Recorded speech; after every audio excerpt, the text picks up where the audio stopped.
আসসালামু আলাইকুম প্রিয় দর্শক, গ্রামের জীবনযাপন ইউটিউব চ্যানেলে আপনাদের সবাইকে স্বাগত জানাই। আজ আমরা কথা বলবো আখ চাষ নিয়ে।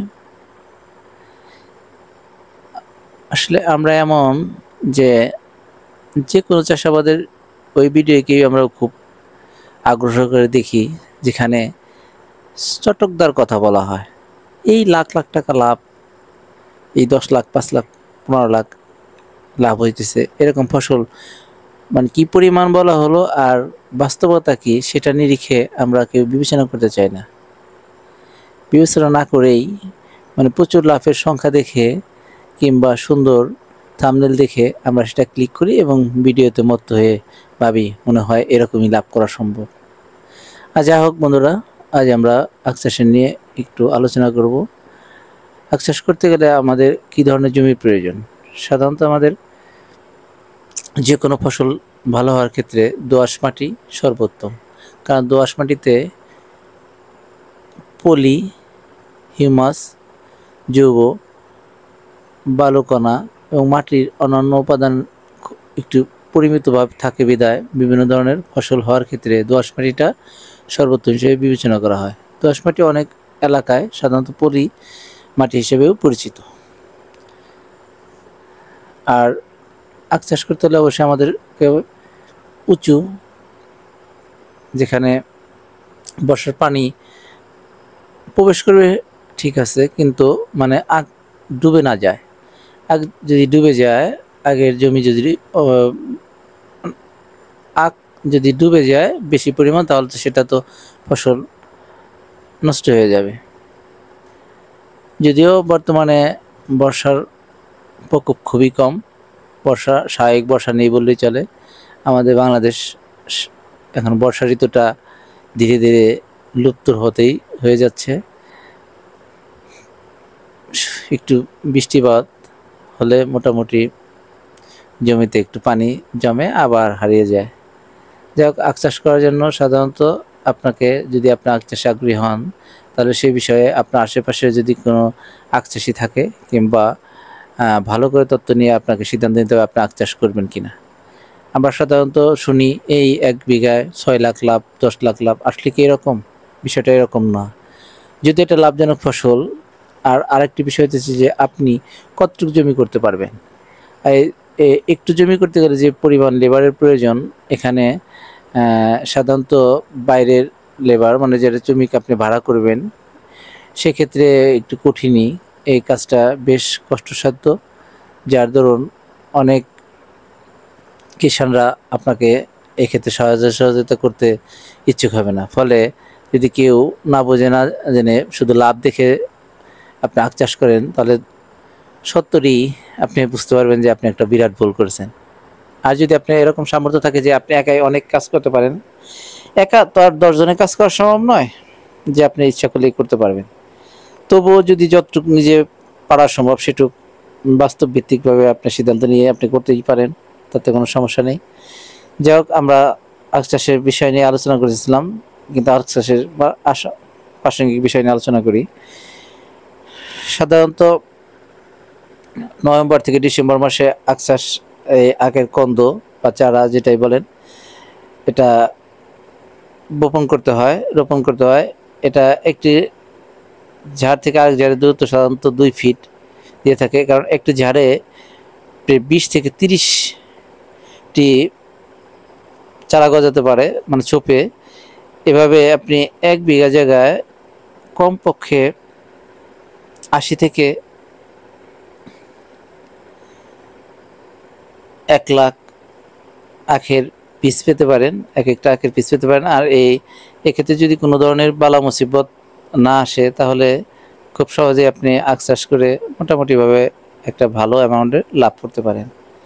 যাই হোক, চলুন দেখি আমরা যে আখের যাকে কাজ করে দেখছি, এই প্রান্তিক চাষি, তার বাস্তব ভিত্তিক অভিজ্ঞতা বলবেন। পূর্বে তিনি অনেক আখ চাষ করতেন, কিন্তু এখন অনেকটাই কমিয়ে দিয়েছেন, কারণ একা উনি পারেন না, বিদায়ী এরকম ভাবে তিনি এই কমিয়ে দিয়েছেন।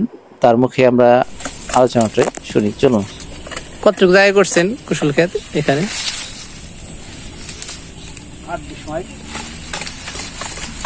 মানে এটা কি করছিলেন কখন? এই এগুলার যে ইটা মানে কি বলে চারা, হ্যাঁ বুনছিলেন কি মাসে? কার্তিক মাসে। মানে এর ভিতরে কি মানে মূলা টোলা কিংবা সাথী ফসল দিছিলেন না? ওই ডাইলা সস না? ওটা শেষে আর কিছু বোনেন নাই? না,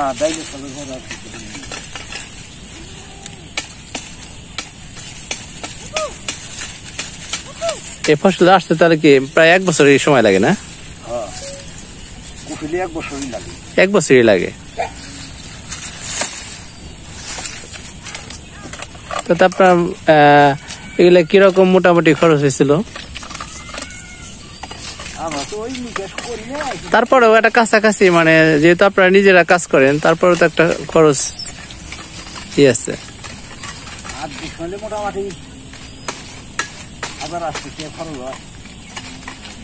এগুলার মানে এই দিয়া চারার ই দিয়া না?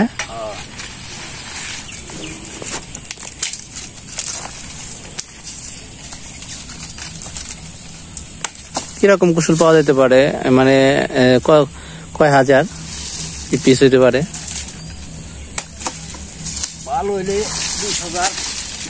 এই 38 মেলে 20,000 হতে পারে না? তার মানে 1 বিঘা প্রায় 1 লাখের কাছাকাছি ই হয়।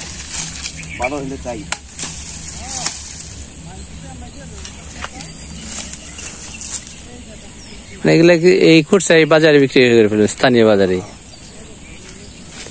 টুকরা করে দেবো না, হাফ টুকরা করে কি করে দেয়? 1 টুকরা করে দিলেই মানে নেওয়া যাবে না।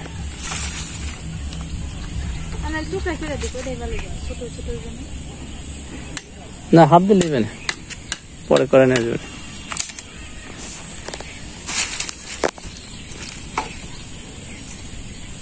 যে অমিত সাগর ওগুলা তো বেশ, ওগুলা কি এই 27 কি ভালো হয় কিনা?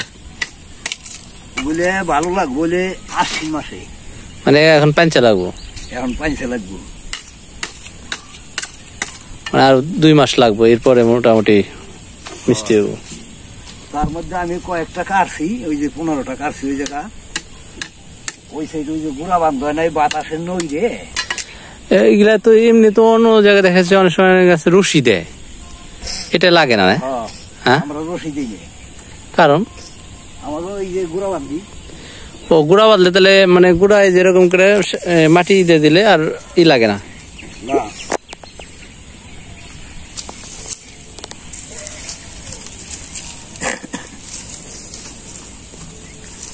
গড় পড়া তাহলে আপনার যদি এখান থেকে 20,000 হয়, এক একটা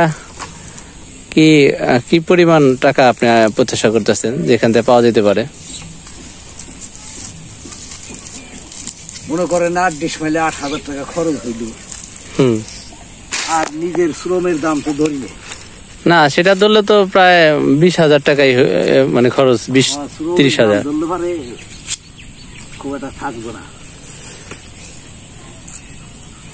গড়ে তাতে কি 30 টাকা কি পিস থাকবো না? না, 30 টাকা পিস থাকবো না। কিরকম 20 টাকা থাকতে পারে? 20 টাকা থাকতে পারে। তারপর তো কুসুল নষ্ট হয়ে যায়। মানে কি বিক্রি করা দেরি হলে নষ্ট হয়ে যায়? না, এমনি পোক আসে, এতে পোক তো আসেই, শীষ আসে। তারপরে এই যে শিখাইছি, এই যে ভিতরের কালার, এটা কোনো মেডিসিন দেওয়া যায় না? না, মেডিসিন এই যে সার না। হ্যাঁ, পোকা সারা যায় কিন্তু শীষ সারা যায় না। আমার কাছে শীষ বহুত। শীষ এটার ইয়ারি এমনি কি দেন আপনারা মূলত? হ্যাঁ, তা দেখছি। মানে এই শীষের জন্য দেন কি জানি একটা পাউডার জাতীয় কি জানি দিছিল, মানে স্প্রে করতে হয়? স্প্রে করতে হয়। মাটিতে দেওয়া যায় না? মাটিতে দেওয়া যায় বোনার সময়। বোনার সময় মানে ফোড়ন এগুলা এই কুসুল বোনার সময় ওই পাউডার দেওয়া যায় মাটিতে। তাতে কি এটা কি একদম পুরা সিজন ভালো থাকবো দিলে? মোটামুটি বল আর কি ভালো থাকবো, কিন্তু আমি এই পর্যন্ত দেই নাই। এবছর লাস্টে গেছিলাম, আগে দেওয়ার কাম ছিল। ও মানে এখন এনে দিয়েছিলাম। শীষ লাগার পরে আর কি দিলে তেমন কাজ হয় না। না, শীত লাগার আগে দিতে হবে। এই জন্য বোনার সময় দিলে হলে সবচেয়ে ভালো। আপনি কি এর চেয়ে বেশি করেন না এইটুকু জায়গায় বেশি করেন? এখন এইটুকু করি। আগে বেশি করতেন? আগে 3-4 বিঘা করতাম। তো কমাই দিচ্ছেন কেন? কিন্তু মোটামুটি লাভ, অতিরিক্ত খাতি। মানে পরিশ্রম নিজে না করলে ঝামেলা। হ্যাঁ, এই যে 60-65 টাকা করি কাছি, হ্যাঁ, আমার মোটামুটি 2টার সময় খেতাইছি। আবার মাঝখানেও যে মেশিন ঘরের হইলে কারেন্টের তার ছিঁড়ে গেছিল, অফিস লোক আইছিল, ওই তার কাছে গেছিলাম। ও 2টা খেয়ে রাখছেন, প্রায় সন্ধ্যা হয়ে গেলে এইটুকু শুলে এখন ধারি করে উঠতে।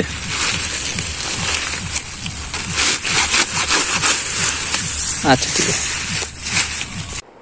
প্রিয় দর্শক, গ্রামের জীবনযাপন ইউটিউব চ্যানেল যে কোনো ভিডিও যথাযথ তথ্য উপাত্ত দেওয়ার চেষ্টা করবে। আর আমাদের এই ভিডিওটি আপনাদের কেমন লাগলো কমেন্টে জানান। যদি কারো ভালো লাগে লাইক করুন। আর সবাইকে এই চ্যানেলটিকে সাবস্ক্রাইব করে আমাদের পাশে থাকার জন্য বিনীতভাবে অনুরোধ করছি।